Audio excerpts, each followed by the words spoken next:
Número 5. Entender cómo las personas toman decisiones. Las decisiones no se toman solo con lógica, sino siguiendo estrategias mentales específicas. No son conclusiones, sino ceremonias internas. No son simplemente el producto frío de un análisis, sino la culminación visible de un complejo ritual neurológico que ya ha ocurrido en la profundidad de la mente. La ilusión del pensaré. Cuando alguien dice, con aparente indeterminación, no sé, tengo que pensarlo, suele estar pronunciando una de las frases más reveladoras y a la vez más engañosas. Porque la mente, en su sabiduría orgánica, rara vez es una tabula rasa. Lo que realmente está expresando es: mi proceso consciente aún no ha alcanzado a mi proceso interno, que ya ha empezado a inclinarse. La decisión ya está germinando a nivel sensorial y emocional. Es una corazonada, un presentimiento visceral, una respuesta interna que aún no ha encontrado la palabra para justificarse ante la razón. La mente consciente pide tiempo para construir el andamiaje lógico, pero el veredicto ya se ha susurrado en el sótano del ser. El lenguaje corporal, el relato no verbal de la mente. Aquí es donde la observación se convierte en un arte de alta precisión. La persona no decide solo con la corteza prefrontal, decide con todo su organismo. Y ese organismo habla un lenguaje elocuente y sincero. La danza de las miradas. ¿Hacia dónde se dirige la vista en el momento de la duda? La neurología nos muestra que los movimientos oculares hacia arriba, hacia los lados, hacia abajo, no son aleatorios. Son pistas de acceso. Una mirada hacia arriba y a la izquierda, para la mayoría de las personas diestras, puede estar reconstruyendo una imagen del pasado. Buscando un referente visual, una mirada hacia abajo y a la derecha puede indicar un diálogo interno o una consulta con los sentimientos. Estamos literalmente buscando la respuesta en los distintos archivos de nuestra experiencia. La sinfonía de las palabras. Las palabras elegidas no son meros vehículos de información, son ventanas al sistema representacional predominante. La persona dice: veo lo que quieres decir, pero no visualizo la solución. Está operando desde un canal visual. Necesito una imagen clara, un diagrama, una metáfora que pueda ver mentalmente. Dice: escucha, esto no me suena bien. Su proceso es auditivo. La decisión debe sonar armoniosa, resonar con un argumento claro o con su voz interior. Expresa: tengo que sentirlo mejor. No me agarro a la idea. Esto es modo kinestésico. Necesita que la opción le haga sentir seguridad, comodidad, impulso o certeza en el cuerpo. La sintaxis de la certeza. La estructura misma de la frase delata la estrategia. ¿Qué debe ocurrir antes de decidir? Necesito leer todos los informes antes de estar seguro. Su estrategia requiere información visual secuencial. Tengo que hablarlo con mi equipo y luego ver qué dicen. Requiere un proceso auditivo externo. Discutir, seguido de un interno, evaluar lo dicho. Déjame probar la opción un par de días y si me siento en calma, sigo. Su estrategia es kinestésica y basada en prueba. Necesita experimentar la sensación futura para confirmar. La lógica al servicio del sentimiento. Entonces, la gran revelación no es que seamos ilógicos, sino que la lógica es, con frecuencia, el abogado defensor que contratamos después de que el jurado emocional ya ha deliberado. Nuestras razones son, a menudo, la justificación elegante para una elección que nuestro sistema nervioso ya ha hecho en base a patrones profundos, asociaciones subsecuentes y necesidades primarias de seguridad, placer o coherencia. Entender esto es poseer una brújula para navegar la mente humana, tanto la ajena como la propia.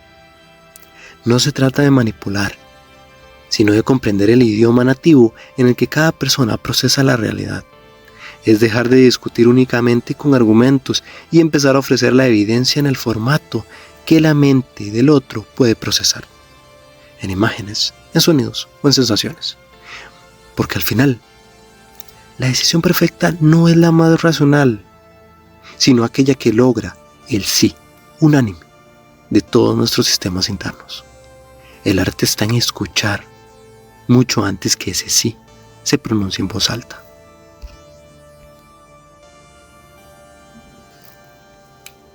Número 6. Influir en uno mismo antes que en los demás. La verdadera influencia no es una fuerza que se ejerce hacia afuera, sino una soberanía que se construye hacia adentro. Antes de aspirar a modificar la actitud, el ánimo o la percepción del otro, existe un territorio previo y no negociable que debemos administrar, el nuestro. La gestión del propio paisaje emocional no es un paso preliminar, es el cimiento mismo de todo poder interpersonal auténtico. La falacia del piloto automático emocional. Vivimos bajo la ilusión de que nuestros estados internos son fenómenos meteorológicos pasajeros, sobre los que solo podemos quejarnos o esperar. Un día gris, anímico, una niebla de desmotivación, un frente frío de apatía. Nos percibimos como espectadores pasivos del clima de nuestra propia psique, creyendo que la motivación, esa chispa eléctrica que nos pone en movimiento, es un don caprichoso que nos visita o nos abandona por razones inescrutables. Pero he aquí el descubrimiento transformador. La motivación no es una chispa mágica caída del cielo.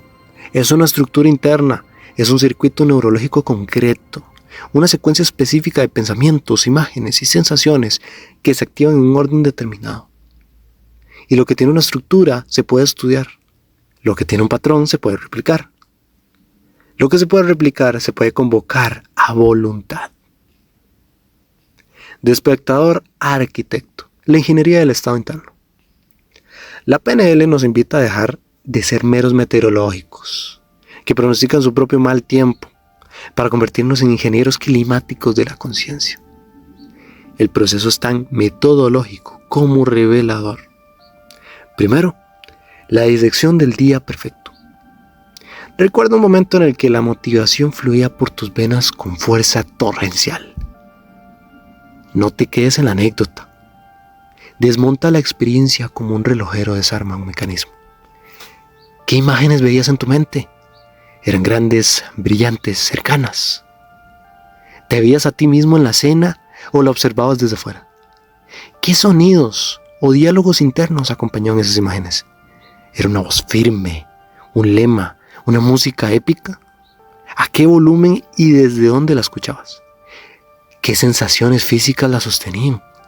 ¿Era un calor en el pecho, una tensión alerta en los músculos, una ligereza en el cuerpo? ¿Dónde se localizaba exactamente esa sensación y en qué dirección se movía?